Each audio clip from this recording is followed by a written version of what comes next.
Hello guys, welcome to my new vlog, mini vlog and first mini vlog.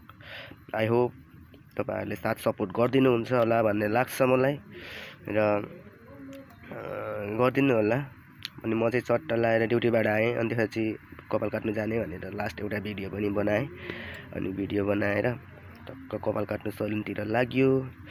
अनि सलुनतिर लागेपछि यहाँ चाहिँ फेरि यस्तो छ कि दुबईमा चाहिँ हामी बसेको ठाउँमा चाहिँ काठमाडौँ सैलुन भन्ने छ, नेपालकै सैलुन छ। अनि त्यहाँनिर आइयो अनि यसो हेरेको मान्छेहरू धेरै रहेछ, लाइन बस्नुपर्ने रहेछ। अनि म चाहिँ चट्ट कपाल मिलाउँदै यतिको कपाल काटौँ कि नकाटौँ माया लागिरहेको थियो। अनि साथीहरूलाई पनि देखाएको, केही रिस्पोन्स नै दिँदैन। अनि त्यसपछि ओइ भनेर कोट्याएको अनि हाई भन्दो रहेछ। अनि अर्जुनलाई पनि देखाएको, दाँत मात्रै देखाइदियो, केही छैन ठिकै छ भनेर मेरो आफ्नै कुहिएको थोप्रा देखाउनु थालेँ मैले।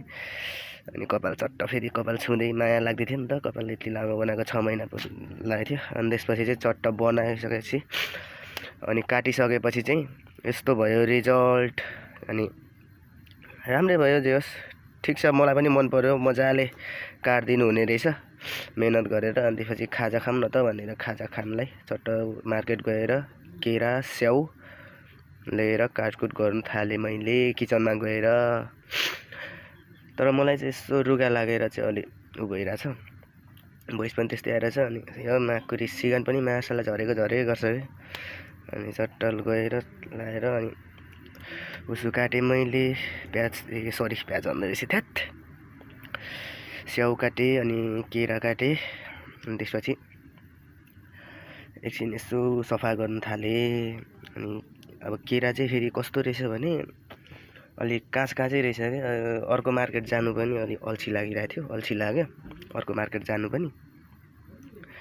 अनि त्यसपछि त्यही बाटो केरा चाहिँ लिएर आयो, तर काँचै रहेछ। यसो ठिकै छ, अब खानै पर्यो भनेर भोक लागिरहेको थियो। मार्केटबाट के अरे उबाट सलुनबाट आएर कपाल सपाल काटेर आएर अनि त्यसपछि चट्टा लगाएर केरा काटेको, बोक्रा मजाले नउकेर। अनि त्यसलाई पनि दुईवटा केरा ल्यायो, दुईवटा केरा काटियो। अनि त्यसपछि